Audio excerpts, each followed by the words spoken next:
Welcome to First Star Let's Chat, an athletic therapy podcast. I'm your host, James Gardner, certified athletic therapist, certified strength and conditioning specialist, yoga instructor, human being. This platform, for the pros, by the pros, anybody in the performance space, and beyond. Welcome here to share in the stories of professionals, experiences, journeys, learning along the way. It's a platform to connect, to network, and to be a part of a community that cares, with conversations that matter, experiences that resonate, and generate ideas, thought-provoking, organic dialogue, passionate pros. Brought to you as always by First Star Therapy, Mobility Tape, Epic, and Benchmark Athletics. In association with the Canadian Athletic Therapists Association. It's First Star Let's Chat, an athletic therapy podcast. Thanks for being here. Thank you for being a part of it.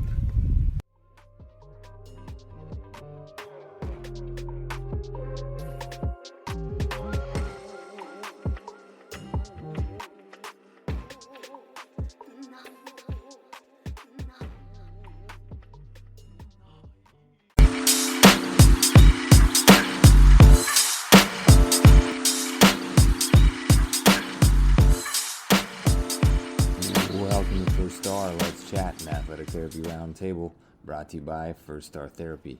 I'm your host, James Gardner, and this is a platform for the pros, by the pros. Passionate pros, organic dialogue. Let's chat. Thanks for listening. Let's roll.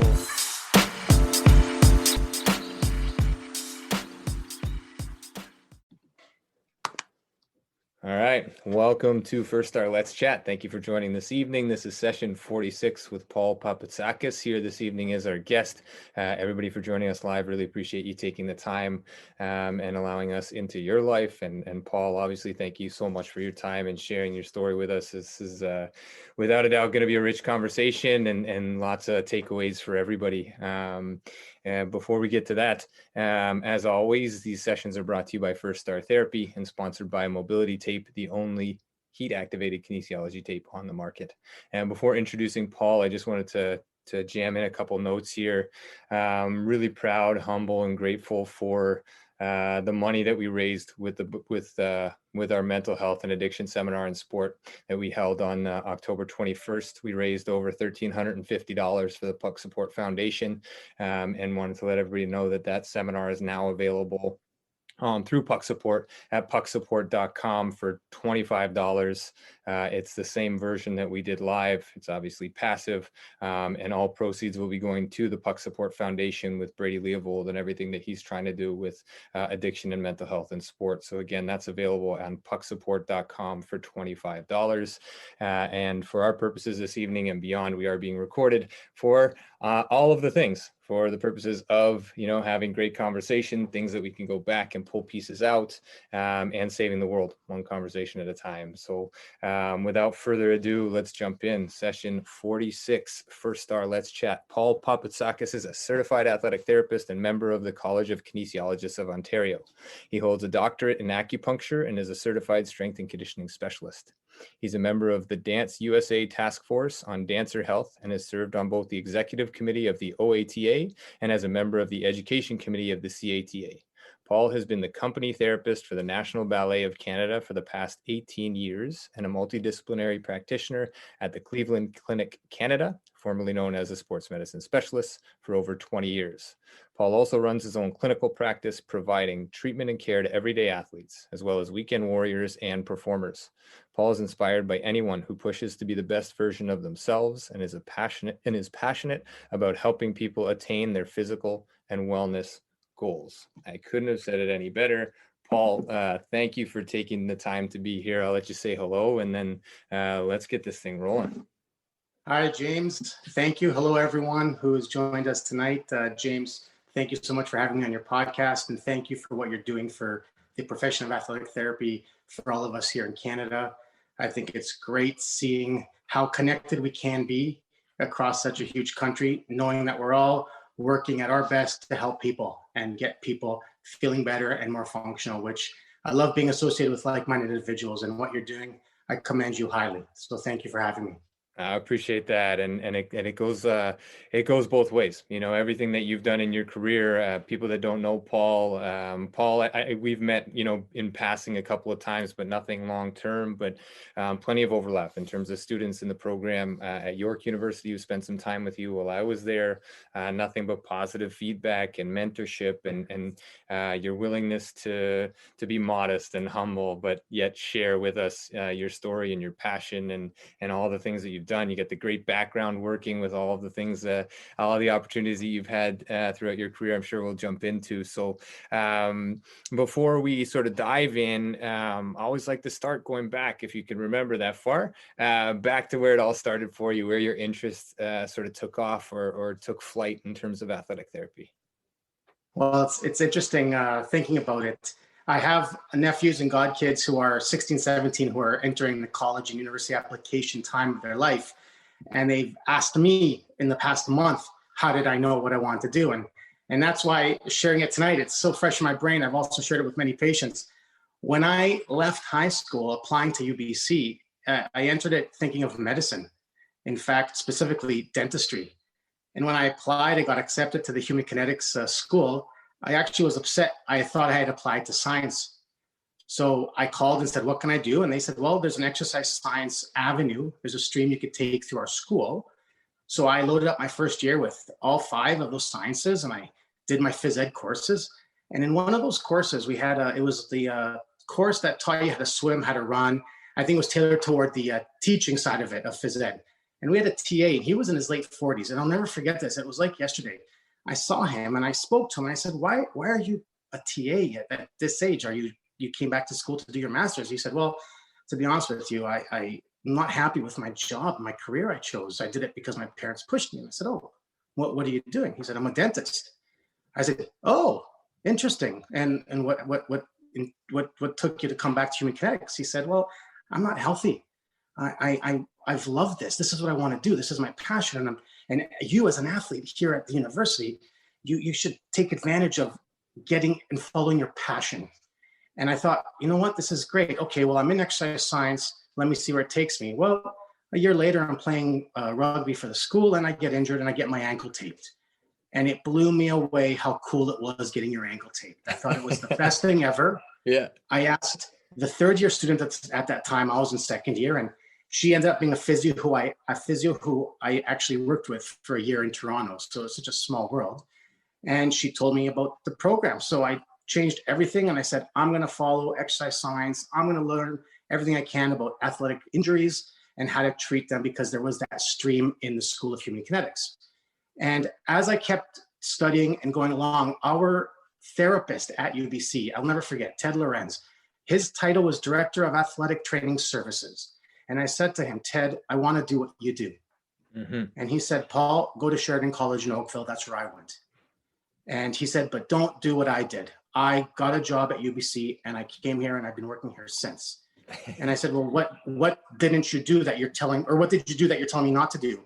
He said, I did not get certified. He said, I got this job and that's why I'm the Director of Athletic Training Services. So sure enough, I applied and went to Sheridan College. And at that whole time, I was studying under the human kinetics realm. And a lot of the courses were through the Alan McGavin Sports Medicine Clinic and their director, Dr. Jack Taunton. And to this day, I mean, Dr. Taunton has just exemplified the top level of sports medicine in Canada. Mm-hmm. And he and I still communicate. And he was the person who said to me, go, this is what I see you doing, go do it. So I came, went to school here, and knowing I had the support from my family who helped me come to Toronto, go to Oakville, small town. All I knew of Oakville beforehand was the Glen Abbey Golf Tournament because I was big into sports. Yeah. And I didn't know anything about Toronto. I thought Vancouver was the biggest city in the world, never left there. And coming here and seeing what is outside and how much we could grow, and then meeting people from the East Coast, from the US, from Quebec, and saying, wow, we have a big country and this profession is so small. This is a cool thing to be part of. And then you meet, the professors like Joe Rotella in first year, his passion, it just it blew me away, his knowledge and what he taught us in first year. If you don't know anatomy, you don't know anything. Mm-hmm. And it's something that I test all my students. they'll mention an injury. I'll say, oh, interesting. Where does that tendon attach? And if they can't answer it in 15 to 20 seconds, I give them a hard time, because you don't know anything then. You can't help. And I find what Joe has shown us in that first year, and I've carried on through all of my 3 years at Sheridan. I still take the courses he offers. I still find him and Ann Hartley as huge inspirations, because they have taken athletic therapy, but they've grown it through their own professions, but they still fall back on the basics. And that's one thing that I've always tried to implore my students, that I see through the company at the ballet, that I see at the clinic, is know the basics. That's the foundation. Everything else is icing on the cake. Every technique you learn after you certify, every technique or skill you start to do, or new exercise that looks amazing on social media, that's okay. But if the patient doesn't have the foundation, you're just wasting your time with them. And having people like Joe Rotella and Ann Hartley to still see at the conferences and still talk to and hear that they're still learning and taking courses, it's kept me taking 2 to 3 courses a year. I have students who come into the program who tell me what they want to do, what they've learned through yourself when you were at York University, or through other professors at York and Sheridan. And I think, oh, this is great stuff. I need to find a course like this. I have to continue to educate myself, because you can't stop learning. And if you want to help people, you have to keep getting better yourself. You can't just find a certain level and continue there. And I remember, I was very fortunate. In my second year, I was able to volunteer at the Sports Medicine Specialist, and I met an AT. His name is Rory Mullen, and he's another person who just inspired me, because he told me what to do. He said, here are the courses you're going to need to take once you graduate, because you get a lot of it at school, but it just touches the little bit of the layer of the top surface. You need to break through that. And I followed whatever he did, and all the courses, everything I did, I thought, this is what Rory would tell me to do. I continued to do it. And it's gotten me to where I am, and I'm still learning. I still get inspired by the students who come and ask me questions, because there are times where I don't know the answer. And of course, I have to find that answer right away. And it's kept pushing me to be a better version of myself, while I push them to be better versions of themselves.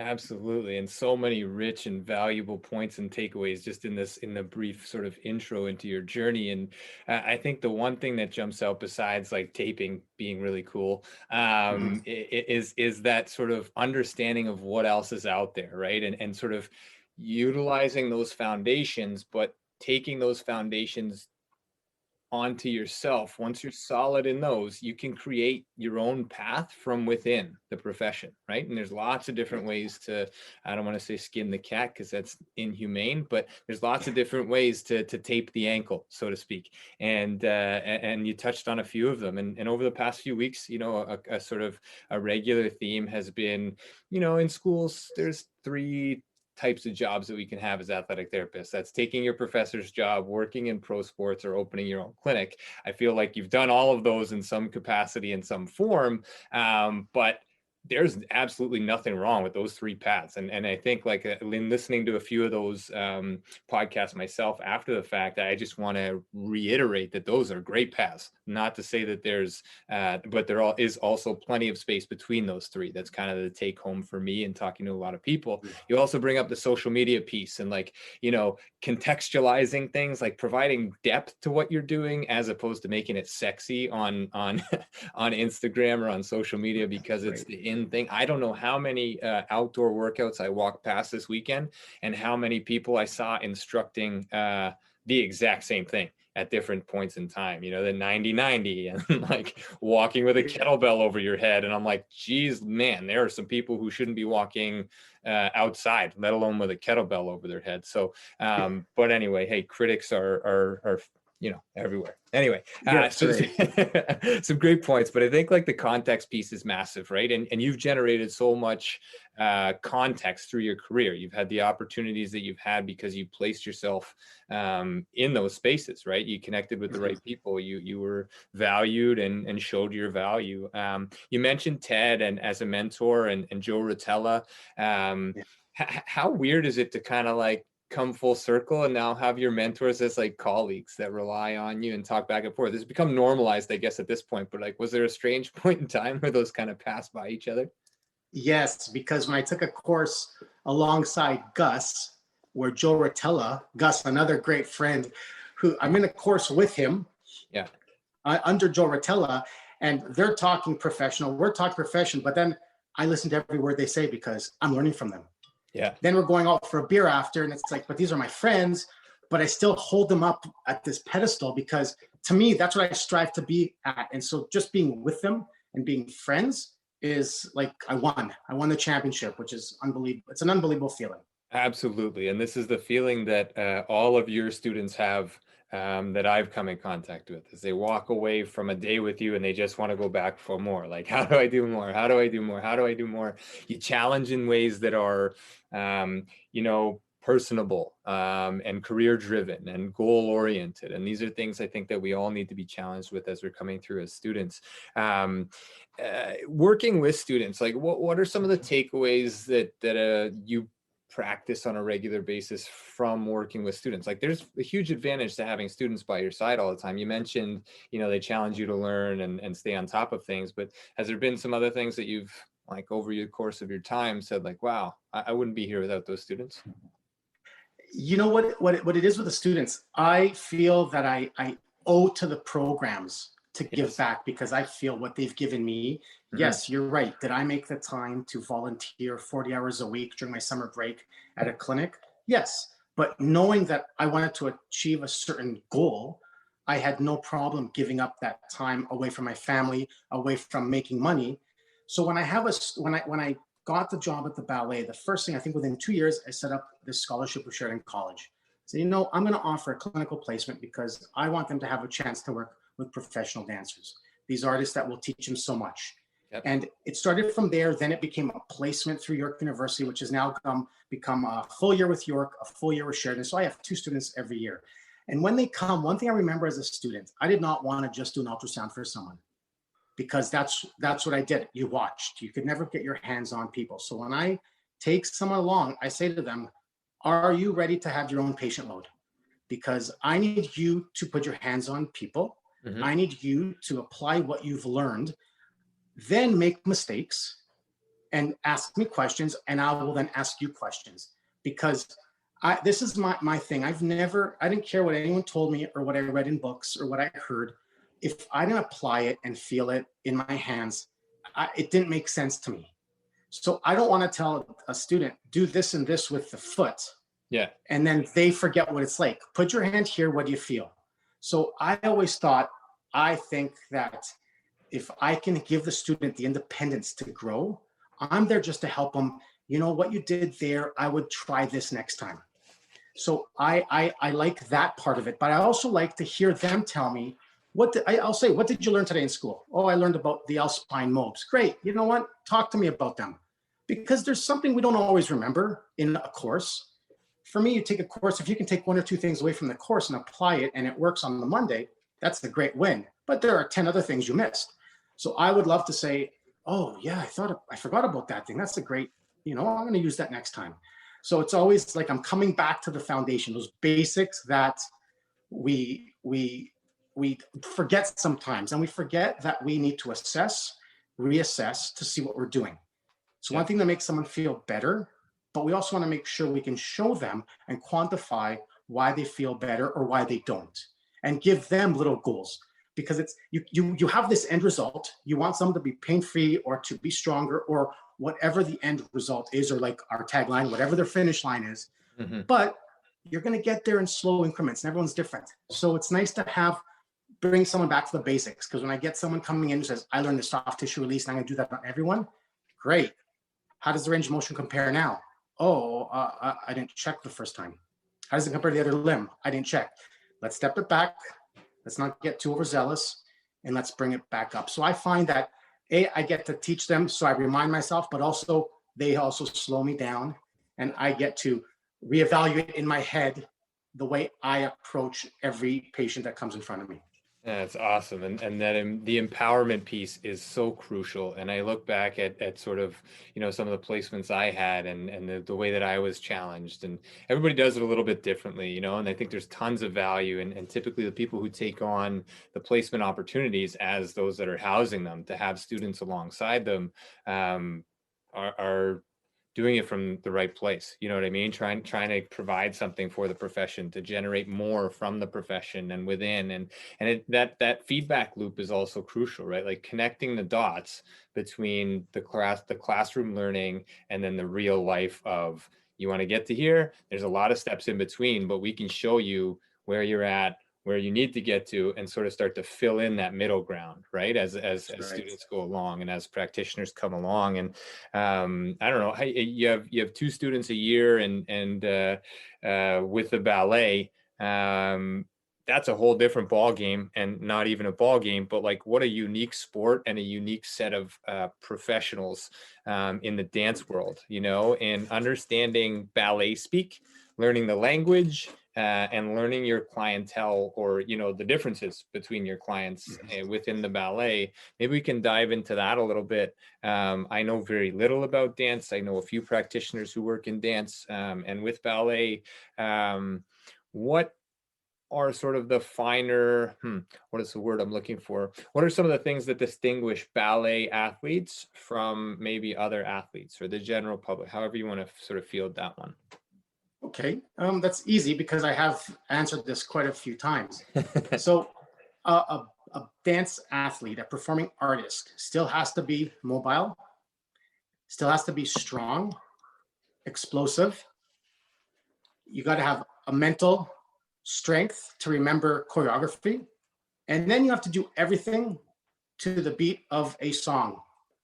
So it's not just maximize your deadlift, maximize the fastest run, the farthest throw. It's all in tune, AIDA music, and then other people moving around on stage and placing yourself. So your proprioception, your awareness is huge. So going in there initially, my knowledge for ballet was exactly what yours is probably now. And I had the luxury that I got to work with a therapist previous who was finishing up her studies, and I was going in because I had just finished my acupuncture. So I was helping acupuncture the dancers, and then I would cover her when she was on courses and treat the dancers. And again, being taught by her, here's the sort of injuries you're going to see, here's how I treat them, was fantastic. Then you realize I need to go watch these classes. So I would sit in their studio watching class, and I would sit with a coach, and they would say, this is what this move is, and this is this move, and these are the names. And I thought, okay, this is great. Then the dancer would come and they would tell me something different. It hurts when I do this in this choreography. So I didn't know choreography. I didn't know the ballets. I just said, show me what your ankle, knee, hip, whatever is doing. I know anatomy. And they would show me. I said, oh, flexion, internal rotation of the hip. I see what you're doing. That's what's pinching. Now I know what muscles are involved. Let's treat it.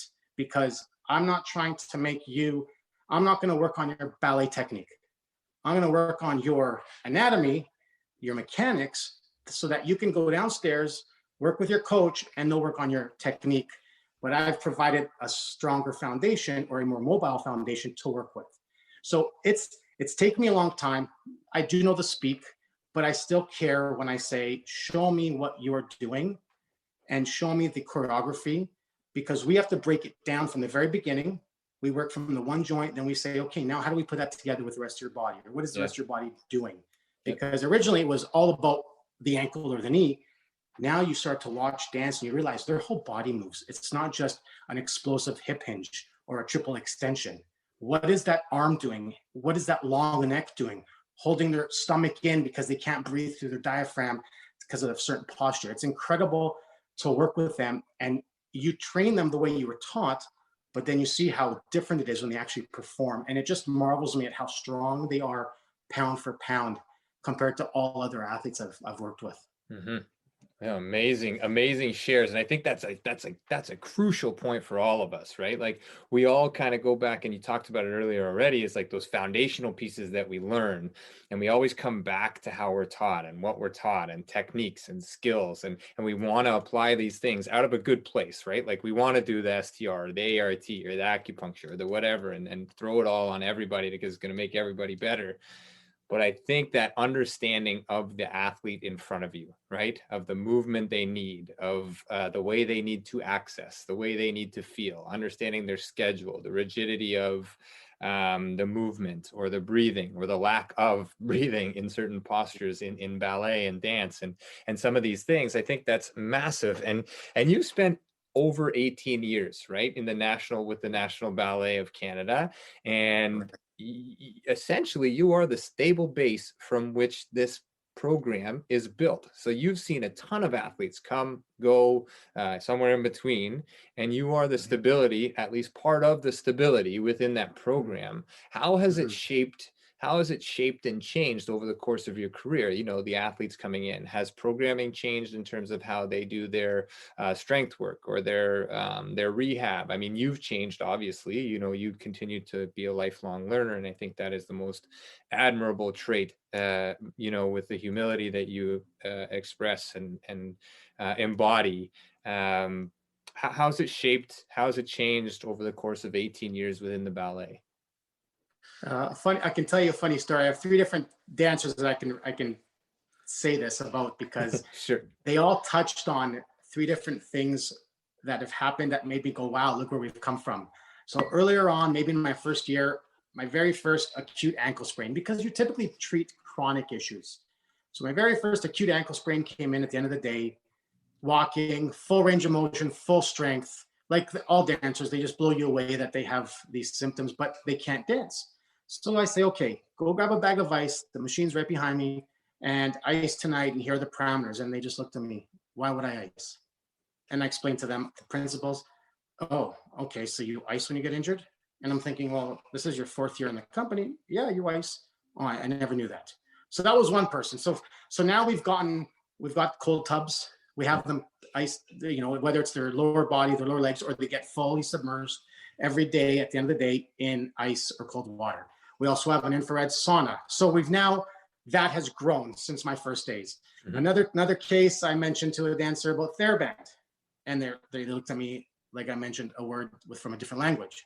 I said, you know, TheraBand, exercise, you must do this. You've been here for years, never exercised. Had to show them what a TheraBand was. Another dancer didn't even know we had a gym down the hallway. Since then, we now have squat racks. You're talking a full Pilates reformer, access to gyrotonics, full kettlebells. They do Olympic lifts. We have the ropes. We have the medicine balls, the agility ladders. So our training is, I mean, night and day different than what it is. And these dancers are doing, you know, you still have the Pilates, which is a main component because of the way they can lengthen their body. But then we have to work the explosive type exercises. So it's a mix between, luckily we have a huge team that we can refer out to. And the dancers are very good at sourcing their own workouts if they need to. They'll come and talk to me, or they'll have a trainer. We have a lot of ex-dancers who are personal trainers now. They work with them. So it's been great to see a handful of dancers that love HIIT workouts. Yeah. All the power to them. Dancers that just want Pilates or gyrotonics. You know, if they're dancing at their best, I'm not getting involved in what type of workout they do until they get injured and they need me to intervene with a foundation, a connection, working on a sling pattern. That's when I can then interject. But if they're happy doing what they're doing, then it's fantastic. Sure. So it has come full circle from when I started to where we are now. Absolutely. Amazing, and amazing shares to see that, like, again, there is that constant growth and there is that constant development to sort of find what it is that will help excel, right? And help these athletes continue to grow and develop and continue to sort of push that continuum forward as we move into sort of, you know, times where, you know, Olympic lifts aren't for everybody. And I love to hear practitioners as well endowed as you in the field talk about making it okay to not have everybody doing the same thing, because I think that is one trip that far too many of us fall on and stay stuck on, because, you know, it's a baseball player, okay, you need to do these things. Oh, you're a hockey player, okay, you have groin issues and you have a sports hernia and your hip doesn't work. We know that about you. Like the biases and the assumptions that we make based on athletes, and then try to blanket statement. Yeah, I think that those are great points that you bring up. How large is the team that you work with in terms of the integrative care space within the National Ballet? You say you have a big team that you can refer out to. Yes. Those are sort of adjunct, I'd imagine, but how many are within sort of the National Ballet? So I'm there every day. It's 30 hours a week. Mm-hmm. We have a physiotherapist that is on site 8 hours a week. we have massage therapy 35 hours a week. So that's on site. Right. Then we have the sports medicine clinic, the sports medicine specialists, which is now Cleveland Clinic Canada.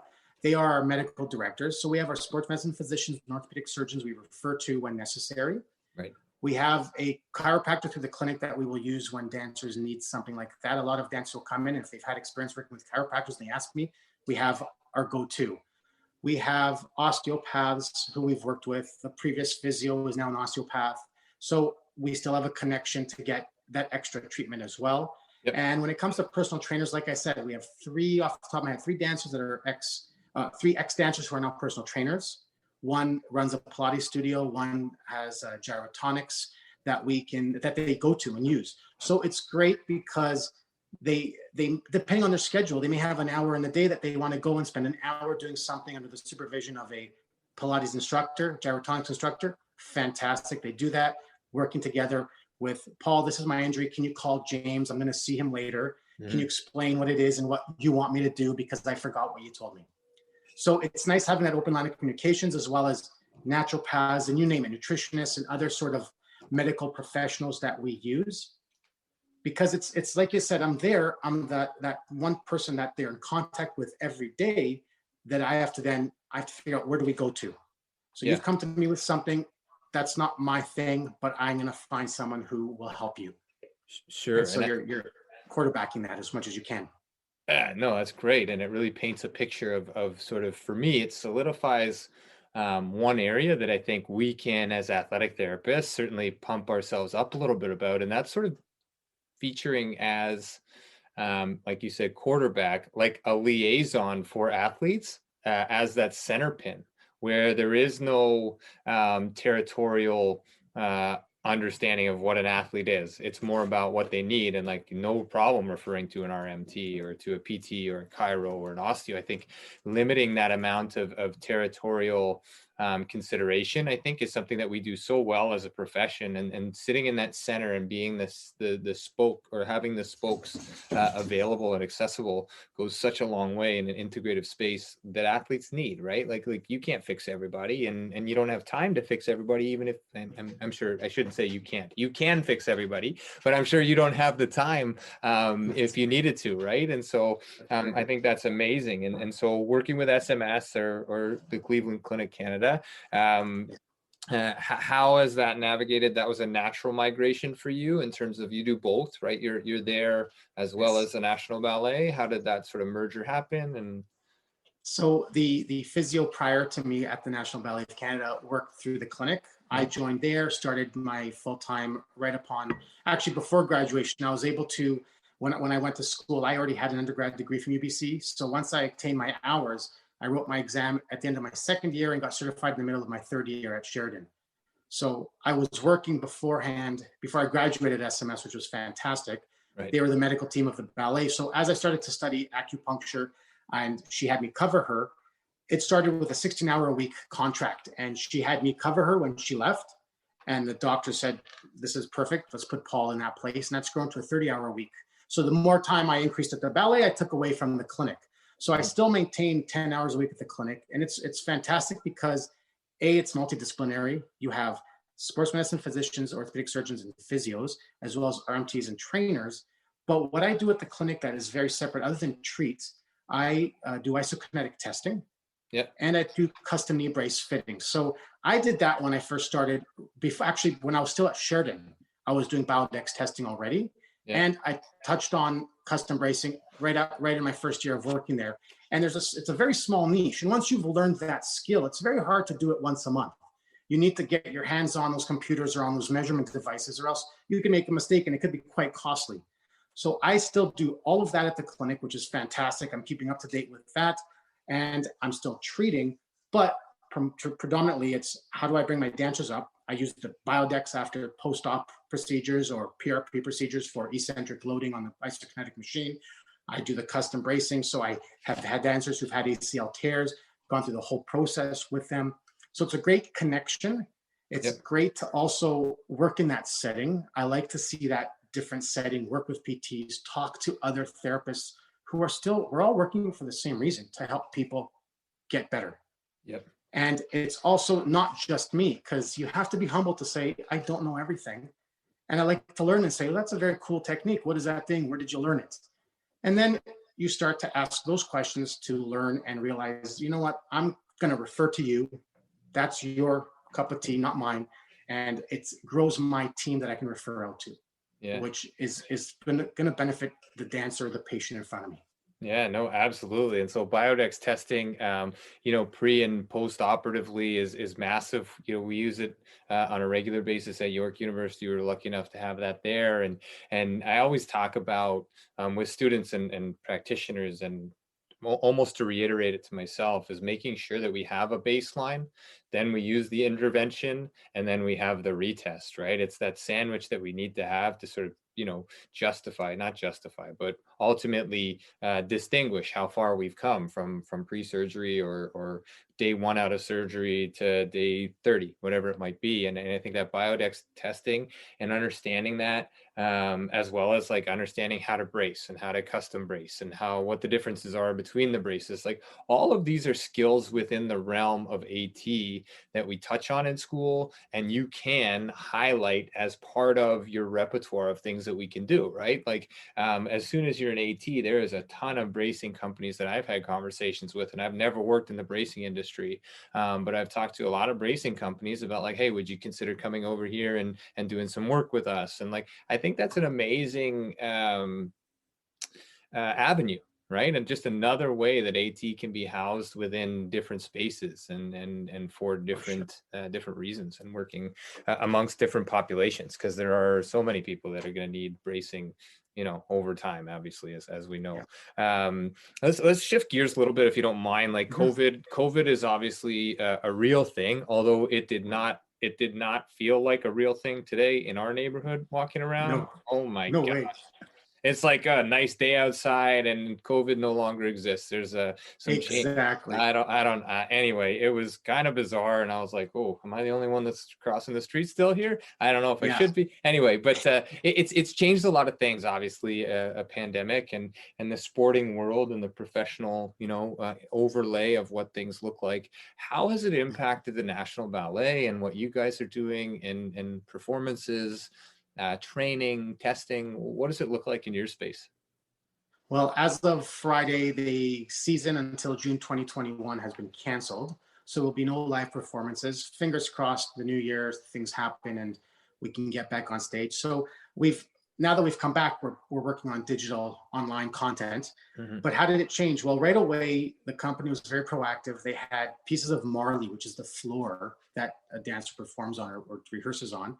They had 2 meter by 2 meter squares available for all dancers to take home and set up in their kitchen. Amazing. And they used a counter. Some dancers were able to get bars, and they offered online classes every day. And within a month, there could have been hundreds of classes offered on it every day. As you saw, personal trainers, workouts every day. You could have just Instagram Live, found something and done a workout. I was able to let all the dancers borrow whatever equipment they wanted that was portable to take home. They already have their bag of tricks, every band you can imagine, foam, yoga blocks. So what I was able to do was develop mobility routines. So I held a couple of live ankle, core, pelvis reset, shoulder, overhead lifting, different videos that we did live. Then I went and recorded them and uploaded them to my YouTube so that I sent the dancers to have access so that they can keep working on things. And what I liked is they got to strengthen more than they ever did, because that's what they did after class. Right. And their class was limited. They can only do so much standing in one spot on a 2x2 piece of flooring. So they didn't get to jump. So we had to talk about how do we continue the impact load to protect the lower leg when we do go back? How do we keep the forces going through the leg? So we had to come up, some dancers who wanted to go for runs, some liked the jump rope, some didn't. So it was hard. And luckily, they have the determination and the work ethic to do something all the time. So they came back in reasonably great shape. We brought them back slowly in class. We introduced a return to jump program that I got to lead at the end of the regular class, just teaching them how to land, just mechanics of landing, change of directions, and just getting the little spring back in their step, so to speak. It's tough because they now wear masks. So you add that element. Mm-hmm. And it's one thing to breathe through a mask. It's something else when the mask is riding up and you need to spot to do a turn and you have this piece of mask there that kind of throws your vision off. So it's a challenge to them, but they are in the studios. We are still there every day rehearsing. They're taking class. They're preparing for filming this week. Hopefully some live shows if the restrictions are lifted. And in the new year, more digital content, and fingers crossed we can do some preparations for a live performance. Hopefully, fingers crossed, June's the earliest, but maybe not till next year this time.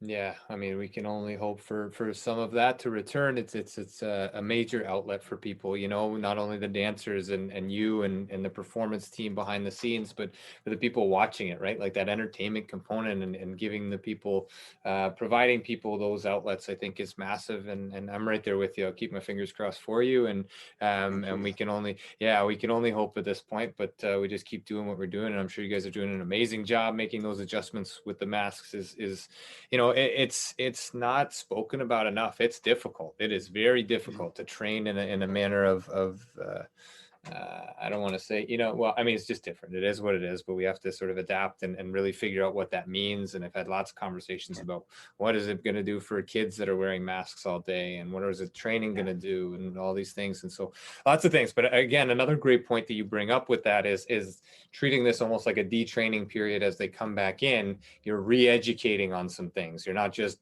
well, I mean, you are jumping right back in, but you're doing more of the landing as opposed to the jumping, so to speak, and really building this back up. So I think those are great takeaways in terms of returning to sport, returning to activity, that again, some of us may overlook because we're just so gung-ho on trying to get, we're back, let's just get right back. And so some great takeaways, Paul. Really appreciate this shares. Again, this is session 46 of First Star Let's Chat with Paul Papoutsakis of the National Ballet of Canada and Cleveland Clinic Canada. If anybody who's here live has any questions, comments, concerns, please feel free to type them into the chat box. I'll get them over to Paul here for these last couple minutes.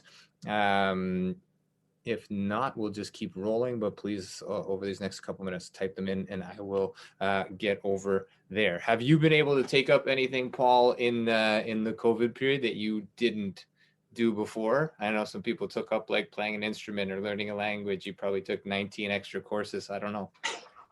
I took actually 4 courses online, but nice. I took up Pilates. I had an ex-dancer who started doing online Pilates. I did Pilates every day. Yeah. And one thing I did that I always said I wanted to do was I spent more time with my family.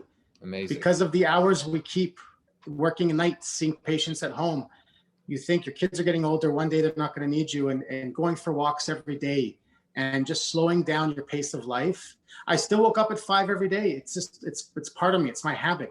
But knowing that I was able to take it easy the rest of the day and spend that time was a godsend for me. So I made the best of it. I videotaped.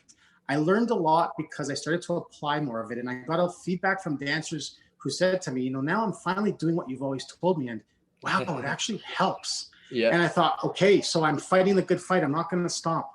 I'm going to keep pushing this. It's not just my belief. It is something I know works.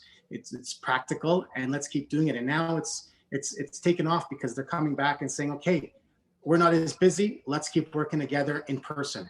So once we can get these gyms open, we can start back in the gym, hopefully next week. Fingers crossed our numbers are staying the way they are. I want to get back in and training them so they can be stronger versions and better versions of themselves. Yeah, lemonade from lemons, man. You said it. Yeah. I think just kind of taking the time that we have, excuse me, and in the facility that I've aligned with, we've really taken a step back and said, like, what can we do now that we couldn't do before? And there's so much. Just taking the time with it to educate a little bit more, to be a little bit more intentful with some of the breath work, and definitely to take the time with with family, right? And like the people that matter the most, and having some extra time to do that. And I love hearing that. And this is a hard job. It's a hard role. It's a hard profession to be away a lot. And so every chance you get, you take and you make the most of it. And you're a glowing example of that, a living legend amongst us. No, I'm serious. We all really appreciate it. I've been watching from a distance and learning from a distance, and it's amazing to hear from you. And again, I really appreciate you taking the time this evening, and everybody else who's joined live and who picks this up on YouTube and the podcast version. Your old confidant, I think, is asking about sharing a bit about your return to jumping protocol. She in Ottawa, Mel, wants you to share your notes. If there's nothing that's not giving away secrets, what did your return to jumping protocol sort of feel like for those dancers as you eased your way back in? Great question. Thanks. Absolutely. Thanks, Mel. And no secrets. One thing we did focus on is calf endurance, calf strengthening. Mm-hmm. So one-legged calf raises, compare left to right, a certain specific technique to doing that. And I can share that with Mel. But it's just a one-legged calf raise, working in turnout, working on the external rotators, and always driving the knees out over the toes, slow controlled movements at first. Then we started working on tibialis posterior biased exercises, leaning to your one side, then peroneal longus biased exercises, where you are coming down into somewhat of a plie or lunge and coming back up and working on a speed to try to increase the acceleration. And then when it comes to return to the landing mechanics, just coming up from point to drop down and learning how to absorb the forces through the ankles, knees, and hips, 2 legs to 1 leg, and then a lot of different hopping techniques. I'm happy to have Mel just reach out to me and I can go through them, but it's something that we've put into practice. It's consistently it's changing, because I'm now working with different schools and I'm starting from the basics with young dancers, which is fantastic, because you see the young dancers just soak this all up, and you see the changes within, I'm saying minutes when you activate a muscle that is not being activated because their body is cheating to help them attain something. And it just makes you go, wow, this is awesome. Let's keep doing it. And sometimes we forget. We just jump and land without thinking, what is our body doing? Once we start to make everyone realize what their shoulders and neck are doing, they take the pressure off the front of their knee.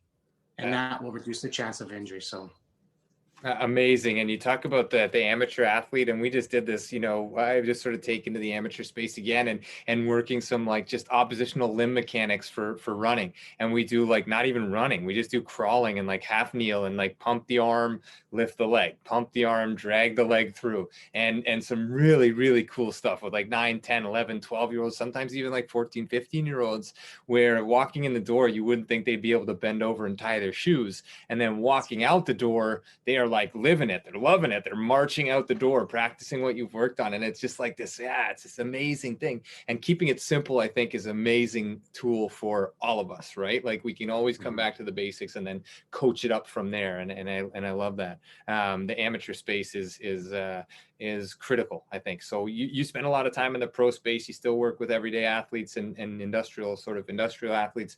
The amateur space is massively powerful, right? Like this is going to be two-parted, but the amateur space, I feel like that's where we can make such a big difference, because we're not biased already. The demographic that we're working with is very pliable and plastic and can kind of, adapt very quickly. Do you do a lot of work in the amateur space? I'd imagine some of your dancers are quite young, but yeah. Well, the company itself is a professional company, so they're from 18 and over up to 47, 48 years old. So I am affiliated through the schools here, schools from out east, Kingston, Quinte, other schools in Toronto that I see at the clinic or at my home. And I do have from 10, 11-year-old aspiring dancers to people in full-blown ballet schools, Highland dancers, different types of dance as well, because the reality is the mobility is the same. The ankle is the ankle, no matter what this person is doing with it. Yeah. And you don't need to know and be a perfect Highland dancer to treat someone whose ankle needs to do something in Highland dance. Sure. And I think that again, and again, coming back to where you were earlier, is just asking them to show you. If you don't understand the language, you can certainly learn that as you go along. But asking the athlete, the human being who's in front of you, is like, I don't really know what you're talking about. Can you just show me that? And then you can start to, again, use your own path from within to navigate that space. And I think you have driven home so many great points tonight, Paul, and I can't thank you enough. I will call this in like 2 minutes. We'll leave it 2 more minutes if anybody has anything for Paul. I don't want to keep him here all night. I don't want to keep you guys here all night, although I could. This has been amazing. We see the Sleeping Beauty and the Nutcracker posters in your backdrop there. What are some of the most, let's say not famous, but like, what are some of your fondest memories of shows from your career? Maybe just one that jumps out off the top of your head. One of my favorite shows is it's called Four Seasons. It's Vivaldi's music, the Four Seasons, and I got to sit. It's highlighted by an individual violinist who plays most of it, standing, and it's a solo. And I got to sit in the orchestra right in front of this gentleman, and I got to watch, because I learned violin when I was a young kid, and it just blows me away at them and seeing the sweat pouring off his face, the towel around his shoulders while he's, playing this perfect without a scratch, without anything. And that was one of my favorite things. But when it comes to the dancing, is being backstage during a show where I'm with the dancers, seeing how hard they're breathing, they're sipping water, they're leaning on each other, we're talking, we're trying to keep things kind of just, let's enjoy what we're doing. And then they go on stage, perfect smiles, no deep breathing, on point, like they're little dolls. And then they come off and they're huffing and puffing, and we're sharing, what are we going to do after? And then they're back on stage because they hear the cue and they're running on. Being part of that is like a team to me. And I'm right in it. And there's nothing when they come on, they have special, I forget the word, whatever, superstitions, but there's certain ballets where they high five each other's tutu. And sometimes they'll come in, they'll high five me, and I'll feel like, okay, great. I'm not coming on stage and I'm not wearing a tutu, but I feel great. And then I was lucky once, there's the Nutcracker, and there's 2 people called Cannon Dolls in that Nutcracker performance. And usually they get people that are famous, mostly athletes or radio TV personalities, but sometimes they don't show up, so they call me. So they're not so famous. So I get to be on stage, and it's quite fun to actually be dressed up. You feel like you're one of them, and you get to act silly and be part of the show. So a lot of that, it's stuff that I will share when I speak to someone and they ask me what it's like working. It's just, you're dealing with humans, and it's so fun being part of that team. And making people smile. What an amazing journey and an amazing path. And wow, you are a doll. You are a doll for sharing all of this with us. And this has been session 46 of First Star Let's Chat, an athletic therapy roundtable, brought to you by First Star Therapy and sponsored by Mobility Tape, the only heat activated kinesiology tape on the market. Once again, Paul Papoutsakis has been our guest this evening, and please visit Paul and his website and check out what he's doing. We'd encourage you to reach out through myself or to Paul, and we just keep growing and keep sharing, keep doing these things. While we're at it, please visit pucksupport.com. Brady Leovold and his Puck Support Foundation, our mental health and addiction in sport seminar, is now available for $25 Canadian. All those proceeds going to Brady and his foundation, again, in mental health and addiction, and really getting that thing off the ground. He's doing some incredible work. He's been through a lot. He continues to go through a lot. I just had a call with him, excuse me, earlier this week, had another call with him later this week. And he was so very grateful for the donation and having access to the seminar. He was going to watch it this weekend. And it all started from a conversation like this. And so we hope that this inspires, we hope that this continues to drive the profession. And Paul, you've done so much for all of us. Thank you, not just for tonight, for all that you do, for all that you continue to do. And I'll wish everybody good night, and please join us again next week. Dan Chamis of the Montreal Impact will be on. Following that will be Tim Contos of Virginia Commonwealth University, and finally closing out November, which is this month, Dr. Lorianne Hines of York University will close out the month. So Paul Papoutsakis, session 46. Thank you so much. Thank you, James. All right. Appreciate it. Good night. Good night, everyone. Good night. Organic dialogue. Let's chat. Thanks for listening. Let's roll.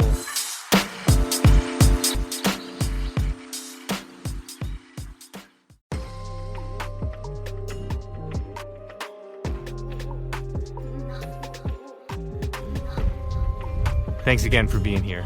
Thanks for listening. Thanks for being a part of this community. Check us out online, firststartherapy.com. That's FIRSTAR therapy.com. Or email us with feedback, consult@firststartherapy.com. CONSULT@firststartherapy.com. On Instagram @firststar.therapy, and our podcast host @letschat.at. This is First Star Let's Chat, an athletic therapy podcast.